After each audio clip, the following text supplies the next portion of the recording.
बघा, मागल्या लेक्चरला आपण काय बघत होतो? बल आणि दाब. बलाचा वापर कशासाठी केला जातो?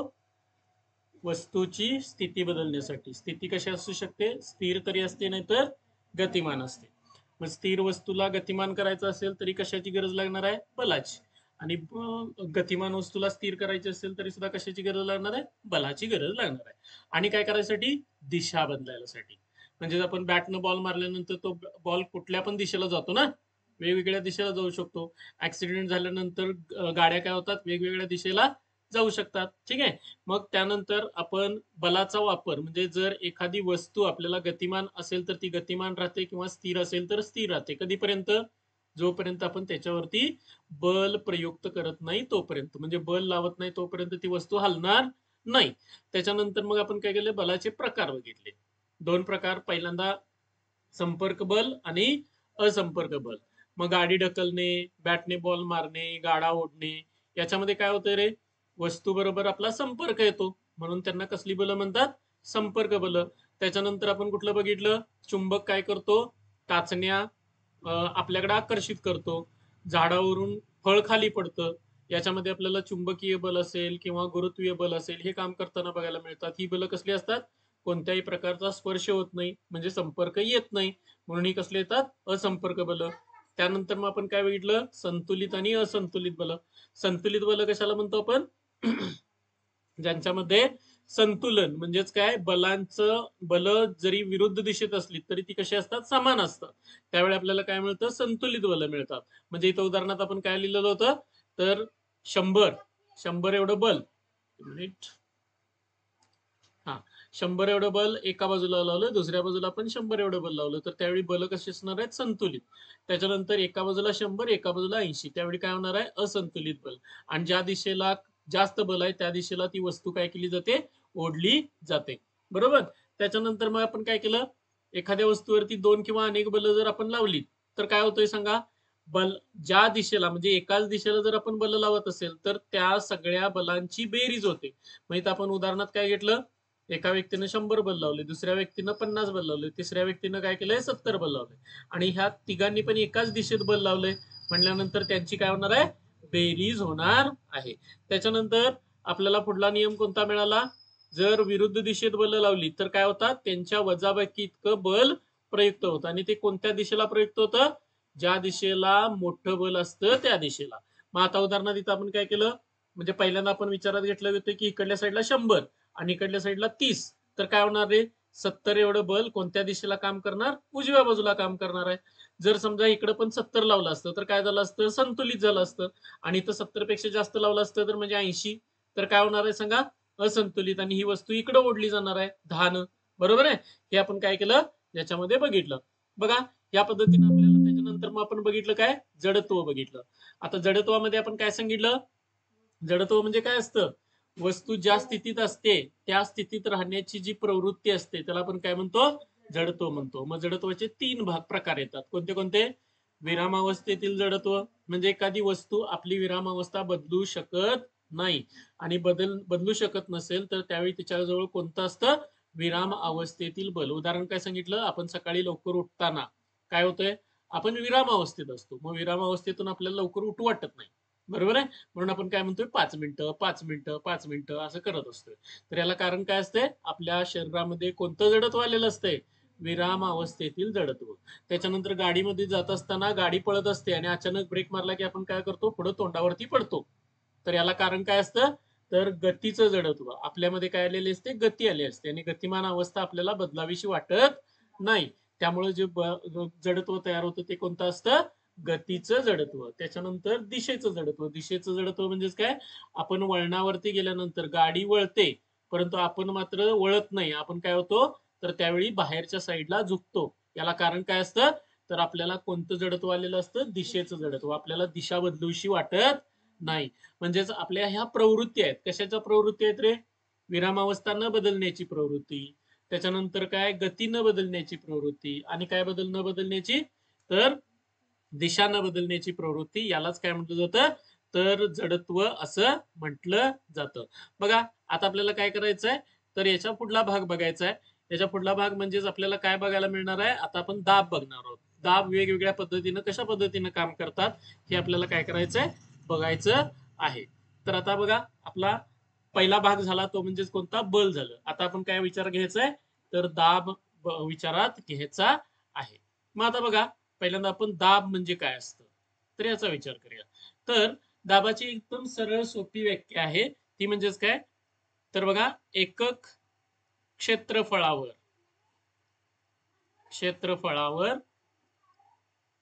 लक्ष द्या व्यवस्थित ऐका एकक क्षेत्रफळावर लंब दिशेत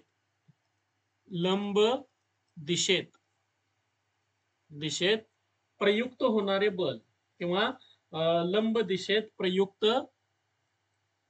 प्रयुक्त म्हणजे काय रे लावलेलं आपण थोडक्यात म्हणतो ठीक आहे. प्रयुक्त असणारे किंवा होणारे बल म्हणजेच दाब होय. आता बघा तुम्ही म्हणाल की मग दाबाची व्याख्या अशी कशी काय तर लक्षात ठेवायचं. उदाहरणार्थ बघा समजूया आपण ह्या भिंतीवरती काय करायला लागलोय भिंतीवरती असं दाबायला लागलोय हाताने ठीक आहे. तर आपण हाताने काय करायला लागलोय रे हाताने आपण काय केलं बल लावलं. काय लावलं बल लावलं बरोबर आहे. हाताने आपण बल लावलं कशावरती लावलं रे भिंतीवरती लावलं बरोबर आहे. म्हणजे भिंतीच्या काहीतरी क्षेत्रफळावरती आपण ते बल काय करायला लावलोय लावायला लागलोय. किंवा आपण एखादी वस्तू घेतो किंवा आपण जम्पिंग जपाक बघतो त्याच्यावरती आपण बल लावतो बरोबर आहे. त्याच्या उड्या मारतो आपण उड्या मारत असताना आपण काहीतरी क्षेत्रफळावरती उडी मारत असतो. मग आता बघा किंवा एखादा तो स्पंज बॉल असतो त्याच्यावरती आपण काय करतो असं हाताने त्याला चुरगळून टाकतो बरोबर आहे. मग चुरगळतो म्हणजे काय करतोय आपण तर हाताने त्याच्यावरती बल लावतोय. ते बल कशावरती लागत असतं त्या बॉलच्या पूर्ण क्षेत्रफळावरती लागत असतं. कशावरती लागत असतं क्षेत्रफळावरती. म्हणजेच बघा इथं आपण कोणत्या तरी गोष्टीवरती लंब दिशेमध्ये बल लावतो मग ते बल केवढ्या क्षेत्रफळावरती काम करतंय. म्हणजे आता बघा उदाहरणार्थ आपण असं म्हणूया तर इथं मी विचारात घेतो बघा इथं एक हे क्षेत्रफळ आहे म्हणजे एक वस्तू आहे आणि ह्याच्यावरती तुम्ही बल लावलं तर ह्या पूर्ण क्षेत्रफळावरती तुम्ही बल लावलं.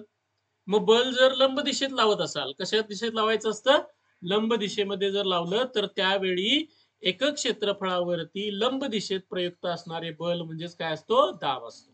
मग आता बघा आपण उदाहरणार्थ म्हणजेच याच्यावरून बघा दाबाचं दाबाचं काय येतं सूत्र तयार होतं. दाबाचं सूत्र बरोबर काय येतं तर तुम्ही लावलेलं बल भागिले क्षेत्रफळ काय येतं क्षेत्रफळ. म्हणजे बघा बल भागिले क्षेत्रफळ म्हणजे काय असतो दाब असतो. आता लक्षात ठेवायचं काय लक्षात ठेवणार बल भागिले क्षेत्रफळ. मग आता बघा उदाहरणार्थ ह्याचं क्षेत्रफळ आहे 10 मीटर वर्ग चौरस मीटर आपण म्हणतो त्याला काय म्हणतो 10 चौरस मीटर ठीक आहे. याचं क्षेत्रफळ किती आहे 10 चौरस मीटर आणि याच्यावरती तुम्ही बल लावलं 50 न्यूटन. आता बलाचं एकक काय असते न्यूटन. बघा इथं मी कोणाकोणाचं एकक सांगतोय बलाचे एकक काय असते न्यूटन. एकाच अक्षरात लिहायचं असेल तर कॅपिटल एन लिहायचं आणि पूर्ण लिहायचं असेल तर काय करायचं स्मॉल एन न सुरुवात करायची. परंतु जर न्यूटन हा एक शास्त्रज्ञ आहे शास्त्रज्ञाचं नाव लिहायचं असेल तर ते मात्र कसं लिहायचं कॅपिटल न सुरुवात करायची. जसं आपण आपलं नाव लिहिताना कसं सुरुवात करतो कॅपिटल न ना. म्हणजे माझं नाव सचिन आहे तर मी लिहित असताना असं लिहितो. परंतु हे नाव झालं हे नाव म्हणून वापरलं असेल तर त्यावेळी पहिलं अक्षर कसं पाहिजे कॅपिटल पाहिजे. परंतु जर एकक म्हणून असेल एकक म्हणजे काय रे वस्तू मोजताना मोजमाप करण्यासाठी जी एकक वापरली जातात त्याला पण म्हणजे गोष्टी वापरल्या जातात त्यांना आपण एकक म्हणतो. मग आपण वस्तू मोजण्यासाठी म्हणजेच काय वजन मोजण्यासाठी किंवा वजन म्हणण्यापेक्षा वस्तुमान मोजण्यासाठीचं एकक काय रे किलोग्रॅम बरोबर का किलोग्रॅम. त्यानंतर लांबी मोजायची असेल तर मीटर बरोबर आहे का बरोबर. बघा त्यानंतर वेळ मोजायची असेल तर सेकंद बरोबर का. असे आपल्याला वेगवेगळी एकक येतात. मग तसं बलाचं एकक कोण आहे रे न्यूटन. न्यूटन जर शास्त्रज्ञाचं नाव म्हणून घेतलं तर कसं लिहायचं? कॅपिटल ने लिहायचं. परंतु एकक म्हणून असेल तर कसं लिहायचं? स्मॉल न लिहायचं. आणि न्यूटनचं फक्त एका अक्षरात लिहायचं असेल तर मात्र कसं लिहायचं? कॅपिटल लिहायचं. ओके, हे एकक लिहिण्याचे नियम आहेत. तुम्हाला काय नियम शिकायचे? नियम नंतरची गोष्ट आहेत. आता लक्षात ठेवायचं, बलाचं एकक काय आलं? न्यूटन. त्याच्यानंतर क्षेत्रफळाचं एकक काय येतं? क्षेत्रफळाचे एकक. क्षेत्रफळाचं एकक काय तर चौरस मीटर. त्याला किंवा मीटर वर्ग असं लिहिलं जातं. चौरस मीटर किंवा त्याला म्हणतात काय? मीटर वर्ग. मग आता बघा, हे आपल्याला मिळालं. याच्यावरून आपण आता काय करूया? म्हणजे बघा, दाब बरोबर काय मिळालं? बल भागिले क्षेत्रफळ. परत एकदा लिहूया आपण. इथं काय लिहूया? दाब बरोबर काय येणार? बल भागिले क्षेत्रफळ. क्षेत्रफळ. मग आता बघा, बलाचं एकक. बलाचे एकक. बलाचे एकक काय आलं? न्यूटन. पूर्ण लिहायचं झालं तर असं लिहायचं, स्मॉल न सुरुवात करायची. आणि एकटं अक्षर लिहायचं असेल तर कॅपिटल एन. ओके, त्याच्यानंतर क्षेत्रफळाचे एकक. क्षेत्रफळाचे एकक काय तर क्षेत्रफळाचे एकक? चौरस मीटर. चौरस मीटर किंवा त्याला काय म्हणतात? मीटर वर्ग. काय म्हणलं जातं? मीटर वर्ग. मग ह्याच्यावरून दाबाचं एकक लिहायचं आहे आपल्याला. आता दाब बरोबर काय सांगा रे? बल भागिले क्षेत्रफळ ना. मग आता बघा, एक मिनिट. दाबाचे एकक. दाबाचे एकक बरोबर कसं असणार आहे रे? बलाचं एकक. बलाचे एकक भागिले क्षेत्रफळाचे एकक. क्षेत्रफळाचे एकक. मग मला सांगा, बलाचं एकक काय? बलाचं एकक काय आहे? तर न्यूटन. आणि क्षेत्रफळाचं एकक काय? मीटर वर्ग. म्हणून बघा, ह्याचं वाचन करत असताना कसं म्हणतात? न्यूटन प्रति चौरस मीटर. बघा, आपण मराठीमध्ये पूर्ण लिहायचं झालं तर कसं लिहितो? बघा, मी तर लिहितो, मराठीमध्ये लिहितो. न्यूटन. वाचत असताना कसं वाचायचं? जर एन लिहिलं असलं तरी काय वाचणार? न्यूटन प्रति चौरस मीटर. किंवा इंग्लिशमध्ये जर वाचायचं झालं तर हे वाचलं जातं न्यूटन पर मीटर स्क्वेअर. काय म्हणतात? Newton per. काय वापरतात? प्रतिला काय वापरतात? इथं पर वापरतात. Metre square. मीटर स्क्वेअर म्हणजेच काय? चौरस मीटर किंवा मीटरचा वर्ग. स्क्वेअर म्हणजे काय? वर्ग. हे झालं कशाचं एकक? दाबाचे एकक. आता बघा, दाबाचे एकक आपल्याला न्यूटन प्रति मीटर वर्ग. आता हे न्यूटन प्रति मीटर वर्ग आहे ना, ह्याला म्हणतात, म्हणजे दाबाच्या एककाला पास्कल. काय म्हणतात? पास्कल. इंग्लिशमध्ये लिहायचं असताना पास्कल. आणि जर तुम्हाला शॉर्ट मध्ये लिहायचं असेल तर शॉर्ट मध्ये लिहित असताना काय करायचं? पी कॅपिटल काढायचं आणि ए लिहायचं. पास्कल. कसं लिहायचं? पास्कल. बघा, दाबाचे एकक बरोबर काय तर पास्कल. आता बघा, दाबाचं एकक तर आपल्याला मिळालं. काय काय मिळालं बघा, परत एकदा दाब बरोबर काय तर बल भागिले क्षेत्रफळ. बलाचं एकक बरोबर काय आलं? न्यूटन. ते एन न दाखवतात. क्षेत्रफळाचं एकक काय आलं? चौरस मीटर. ते मीटर वर्ग किंवा मीटर स्क्वेअर न दाखवतात. म्हणून दाबाचे एकक बरोबर काय आलं? बलाचे एकक भागिले क्षेत्रफळाचे एकक. मग न्यूटन भागिले मीटर वर्ग. न्यूटन भागिले मीटर वर्ग म्हणजेच काय? न्यूटन प्रति चौरस मीटर. किंवा इंग्लिशमध्ये कसं येणार? न्यूटन पर मीटर स्क्वेअर. न्यूटन प्रति चौरस मीटरलाच काय म्हणतात? पास्कल म्हणतात. पास्कल इंग्लिशमध्ये PASCAL. ओके. आणि ते आपल्याला जर युनिट लिहायचं असेल तर ते कसं लिहिणार? PA. कसं लिहिणार? PA. मग आता बघा, हवामान शास्त्रामध्ये दाबाचं एकक हे बार असतं. कोणत्या शास्त्रामध्ये? हवामान शास्त्रामध्ये. मी इथं घेतो, ठीक आहे. हवामान शास्त्रात दाबाचे एकक. दाबाचे एकक. दाबाचे एकक काय असतं? दाबाचं एकक काय असतं? बार. काय असतंय? बार. तर दाबाचं एकक आपल्याला काय मिळतं? बार बघायला मिळतं. आता एक बार म्हणजे काय असतं? एक बार. एक बार बरोबर 10⁵ पास्कल. हे विचारतात, लक्षात ठेवा. कशामध्ये? परीक्षांमध्ये ह्या गोष्टी विचारल्या जातात. कशा पद्धतीने विचारणार रे? एक बार बरोबर किती पास्कल? म्हणजे तुम्हाला असं देणार, एक बार बरोबर डॉट डॉट डॉट. आणि पहिला पर्याय देणार 10⁻² पास्कल. दुसरा पर्याय देणार 10चा 5वा घात पास्कल. तिसरा पर्याय देणार 10चा 7वा घात पास्कल.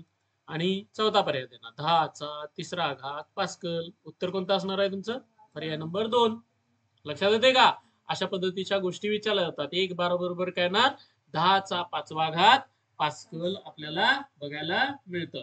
बघा हे झालं काय तर दाब म्हणजे काय? तर दाब म्हणजे काय? परत एकदा सांगूया आपण. एकक क्षेत्रफळावर लंब दिशेने प्रयुक्त असणारे बल म्हणजेच काय असतं? दाब. म्हणून बघा दाब बरोबर काय मिळालं आपल्याला? बल भागिले क्षेत्रफळ. मग आता बल भागिले क्षेत्रफळ त्याच्यावरून आपण बलाचं एकक तयार केलं. बलाचं एकक बरोबर काय आलं? न्यूटन प्रति मीटर चौरस मीटर किंवा मीटर स्क्वेअर.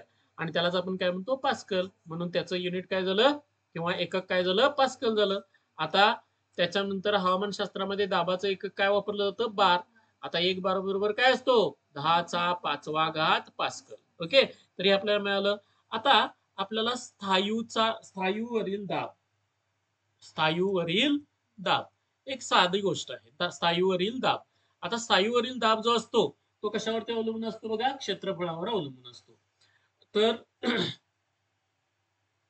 स्थायूवरील दाब जो असतो वजनावर आणि वजनाच्या स्थायूवरील संपर्क क्षेत्रफळावर अवलंबून असतो. बघा, हा दाब कशावरती अवलंबून असतो? वजनावर व वजनाच्या संपर्क क्षेत्रफळावर. एकच मिनिट, हे खाली घेऊया. क्षेत्रफळावर अवलंबून असतो.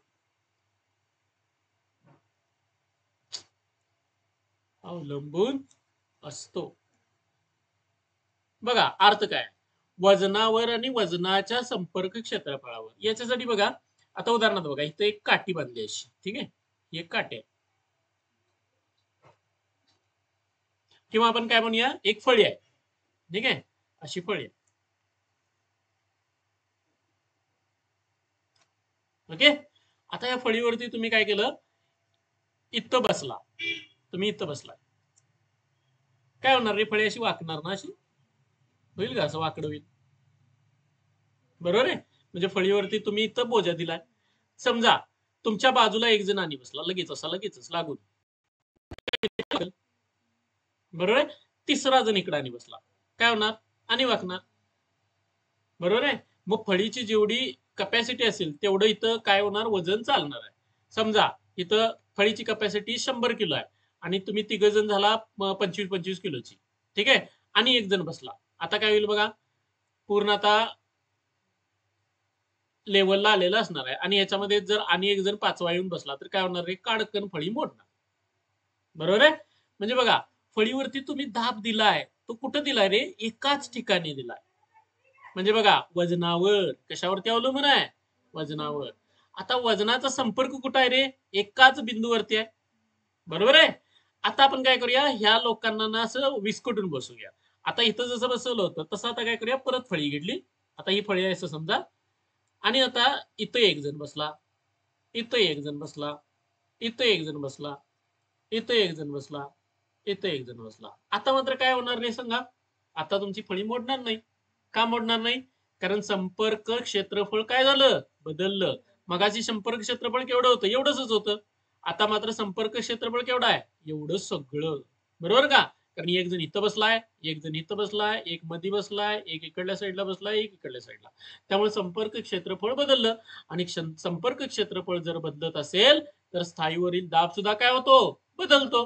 कारण का इथं काय झालंय? संपर्क क्षेत्रामुळं स्थायूवरील दाब बदललेला आहे. म्हणून काय मिळालं बघा आपल्याला? स्थायूवरील दाब वजनावर आणि वजनाच्या संपर्क क्षेत्रफळावर अवलंबून असतो. म्हणून बघा, जर संपर्क क्षेत्रफळ बदललं आणि वजन बदललं तर दाब सुद्धा काय होणार आहे? बदलणार आहे. म्हणून बघा, इथं मी वाक्य लिहितो. काय लिहितो? तर संपर्क क्षेत्र व वजन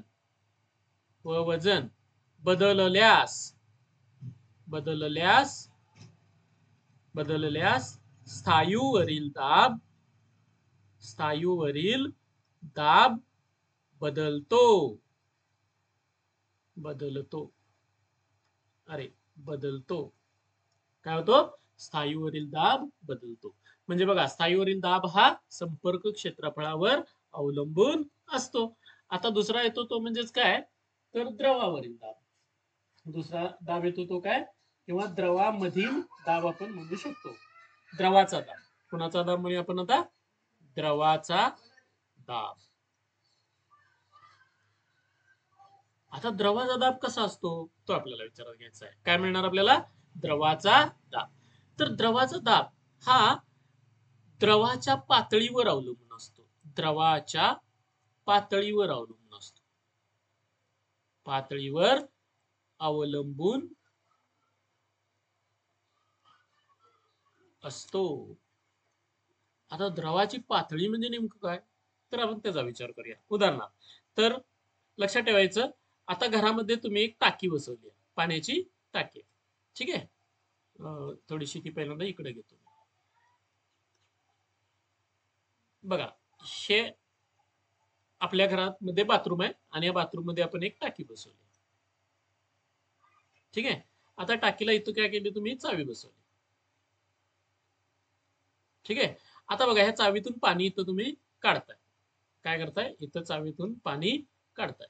तर इथं चावीतून पाणी काढत असताना काय होईल, तर बघा, एक तुम्हाला एक संततधार मिळेल, काय प्रॉब्लेम नाही, तर पाणी भरलेलं आहे. आता बघा, हीच टाकी ना तुम्ही वरती स्लॅब वरती बसवली आणि तिथून काय केलंय, अशी चावी खाली आणली. आता इथं काय होईल रे, पाण्याचा दाब वाढेल, जास्त फोर्सनं पाणी यायला चालू करेल, बरं. आता ही टाकी तुम्ही नेऊन तिसऱ्या मजल्यावर बसवली आणि तिथून खाली पाईप आणली. आता काय होईल रे, आणि फोर्सनं पाणी येईल, बरोबर ना, आणि फोर्सनं पाणी येईल म्हणजे त्याचा दाब काय व्हायला लागलाय, वाढायला लागलाय. आता दाब कशामुळे वाढलाय रे, पातळीमुळे. जसजशी तुम्ही उंची वाढवत गेला तस तसा दाब वाढलाय. आता याचा अनेक दुसरं उदाहरण आहे, साधं एकदम सिंपल उदाहरण. उदाहरणार्थ, ही एक टाकी आहे बघा, हे आपण निरीक्षणानं सांगू शकतो की काय घडतंय. याच्यामध्ये तुम्ही पाणी भरलंय,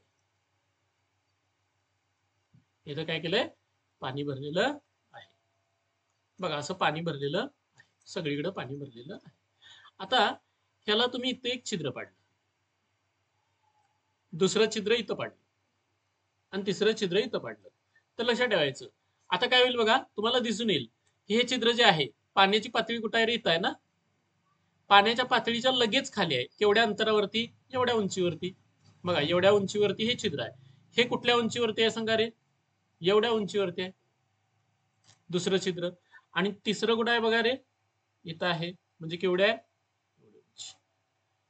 तर लक्षात ठेवायचं, याच्यातनं पाणी पडत असताना तुम्हाला ना असं असं पडताना दिसेल.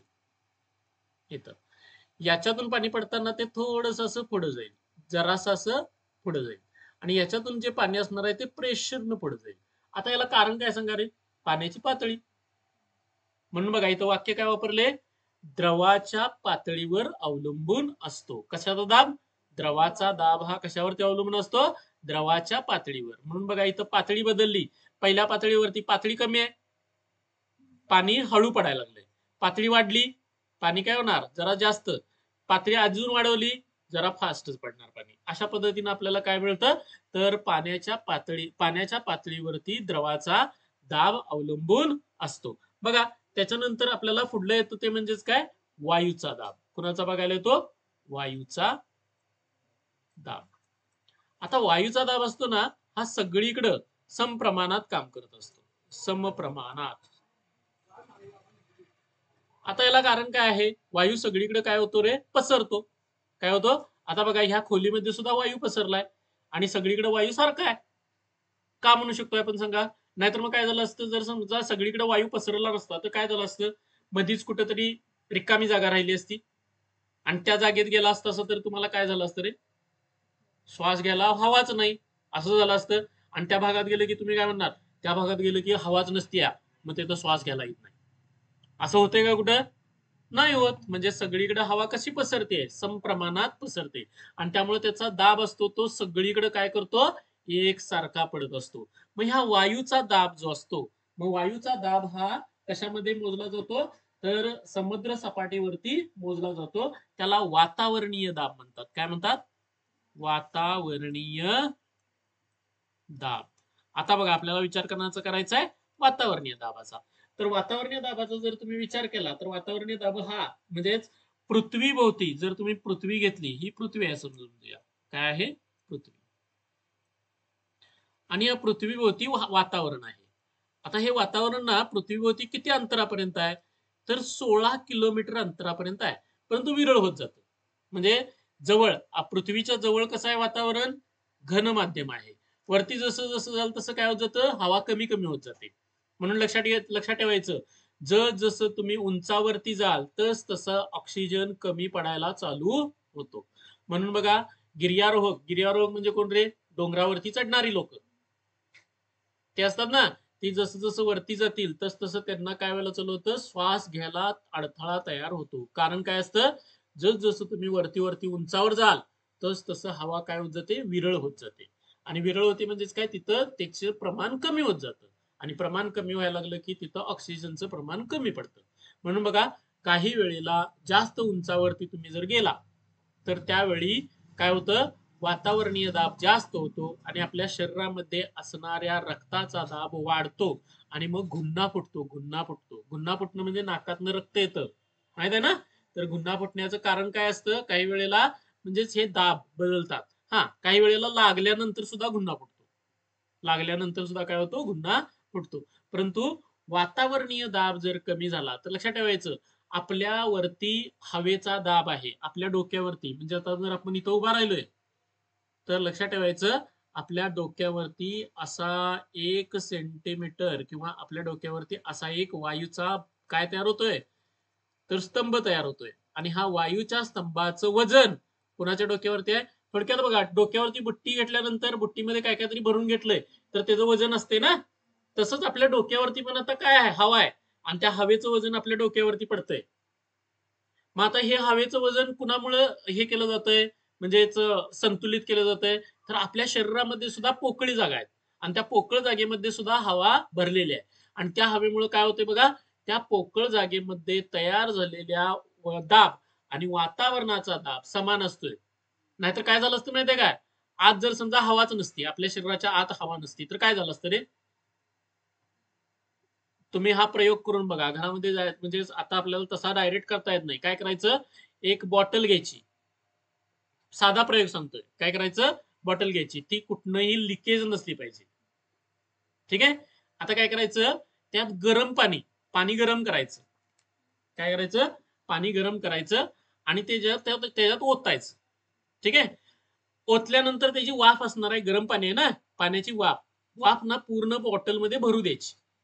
थोडा वेळ थांबायचं. हं? पूर्ण अशी बॉटलमध्ये पाणी ओतल्यानंतर काय करायचं? थांबायचं. आणि थांबल्यानंतर वाफ सगळीकडे होईल. आणि सगळीकडे वाफ झाली ना, त्याला बुच लावायचं आणि पॅक करायचं चांगलं.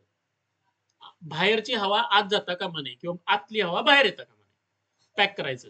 आणि मग त्या बॉटल मधलं म्हणजे ते पाणी जे आहे ना, ते थंड होऊ द्यायचं. काय होऊ द्यायचं? थंड होऊ द्यायचं. ती अशी ठेवायची फक्त आपण, बाजूला ठेवायची. त्यातलं पाणी जसं जसं थंड होईल आणि त्याची वाफ ना, वाफेचं काय होईल? संगनन होईल. म्हणजेच काय? वाफेचं रूपांतर परत पाण्यात होईल. त्यावेळी ना ऑटोमॅटिकली तुमची बॉटल असते ना, अशी चिरमटलेली तुम्हाला बघायला मिळेल. चिरमटलेली बघायला मिळेल. आता असं होतंय का? कारण काय? किंवा तुम्ही सलाईन बघितले कधी लावलेलं? आणि त्याला बघा काय करतात, ते डॉक्टर वरनं सुई मारतात ना अशा. ती जर सुई मारलेली नसते आणि सलाईन चालू असते, त्यावेळी बघितलंय कधी? बॉटल अशी चपटी व्हायला चालू होते. बॉटल काय व्हायला चालू होते? चपटी व्हायला चालू होते. आता याला कारण काय असतंय? वातावरणीय दाब जास्त होतो आणि आतला दाब कमी होतो. आणि आतला दाब कमी झाला की काय होतंय? ती गोष्ट अशी चिरमटते लगेच. लक्षात येते का? बघा, हा साधा प्रयोग जाऊन घरामध्ये करायचा. गरम पाणी घ्यायचं, चांगलं गरम घ्यायचं. का? वाफा भरपूर आल्या पाहिजे त्यातनं. बिनवाफेचं पाणी उपयोगाचं नाही. त्या वाफेनं काय झालं पाहिजे? आतली हवा बाहेर निघून गेली पाहिजे आणि आत सगळी नुसती वाफ राहिली पाहिजे. ठीक आहे? आणि मग त्याला लावायचं काय? बुच. आणि एकदम पॅक करायचं आणि ठेवून द्यायचं. थोड्या वेळानंतर तुम्हाला ती बॉटल काय झालेली बघायला मिळेल. अशी ऑटोमॅटिकली कुणाचं आहे, आपण हाताने दाबायची नाही तिला, ऑटोमॅटिकली वातावरणीय दाब काय करतो, त्याला दाबून टाकतो. मग हे हे काय सांगतं, तर लक्षात ठेवायचं आपल्या डोक्यावरती पण असं आहे आणि आपल्या शरीराच्या आतमध्ये सुद्धा काय आहे, हवा आहे. आणि आतली हवा, जर हा आत हवा नसती तर काय झाली असती रे, आपली बॉटल झाली असती चपटी. तसं होतंय का, नाही होणार. का होणार नाही, कारण आपल्यामध्ये सुद्धा हवा आहे आणि त्याचं पण दाब तेवढाच आहे.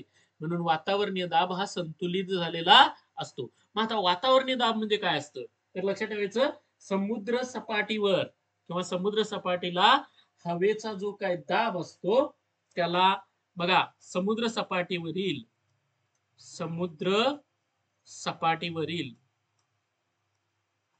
सपाटीवरील वातावरणाच्या किंवा वातावरणाच्या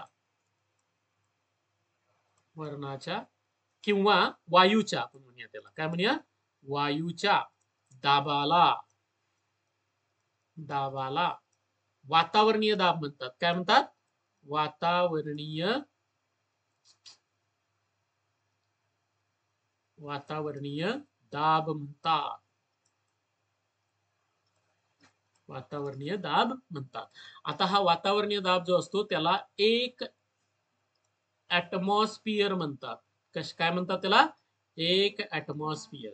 बघा, त्याला एक ऍटमॉस्फियर असं म्हटलं जातं. आता बघा, समुद्र सपाटीवरती जो कमीत कमी दाब असतो किंवा जो आपल्याला दाब बघायला मिळतो एक ऍटमॉस्फियर, त्याला एक एटीएम एवढं पण म्हणतात, फक्त असं म्हणायचं. आणि त्याची किंमत किती असते बघा, 101 गुणिले 10⁻³ पास्कल. आता शिकलोय का आपण पास्कल, तर लक्षात ठेवायचं एक ऍटमॉस्फियर बरोबर काय येतं, 101 गुणिले 10⁻³ पास्कल. पीए म्हणजेच काय, पास्कल. ओके. त्याच्यानंतर बघा, तेच बरोबर हे एक ऍटमॉस्फियर बरोबर काय असतं, एक बार. काय असते, एक बार. बघा, एक ऍटमॉस्फियर बरोबर काय असतो, एक बार. आणि ह्या एक बारलाच परत 10⁻³ मिली बार म्हणतात. काय म्हटलं जातं, 10⁻³ मिली बार. बघा, एक ऍटमॉस्फियर बरोबर किती आलं, 101 गुणिले 10⁻³ पास्कल. त्यालाच आपण एक बार म्हणतो किंवा 10⁻³ मिली बार असं पण म्हणतो. बघा, अशा पद्धतीने आपल्याला मिळतं. त्याच्यानंतर 1 मिली बार बरोबर अजून आपल्याला इथं सांगता येईल, मी वाटल्यास इकडे घेतो ते, 1 मिली बार बरोबर म्हणजे अंदाजे हे 10⁻² पास्कल असतं. किती असतं, 10⁻² पास्कल. आणि ह्यालाच हेक्टो पास्कल म्हणतात. काय म्हणलं जातं, हेक्टो पास्कल. Hecto pascal. मला सांगा, तुम्हाला वेगवेगळी हे माहित आहेत, एकक माहित आहेत ना, मिली, सेंटी, डेसी, मुख्य परिमाण, डेका, हेक्टो, किलो असे आपल्याला बघायला मिळतात, बरोबर ना. तर त्यानुसार हे हेक्टो काय आलंय बघा, हेक्टो पास्कल आपल्याला बघायला मिळतं. तर हा झाला तुमचा वातावरणीय दाब बघायला मिळतो. बघा, वातावरणीय दाब म्हणजेच काय येतो रे, समुद्र सपाटीला असणारा हवेचा किंवा वातावरणाचा दाब, त्यालाच आपण काय म्हणतो, वातावरणीय दाब असं म्हणतो. तो कशामध्ये मोजला जातो, म्हणजे एक ऍटमॉस्फियर असं त्याला म्हणतात. आणि एक ऍटमॉस्फियर बरोबर आपल्याला किती मिळतं, 101 गुणिले 10⁻³ काय असते, पास्कल.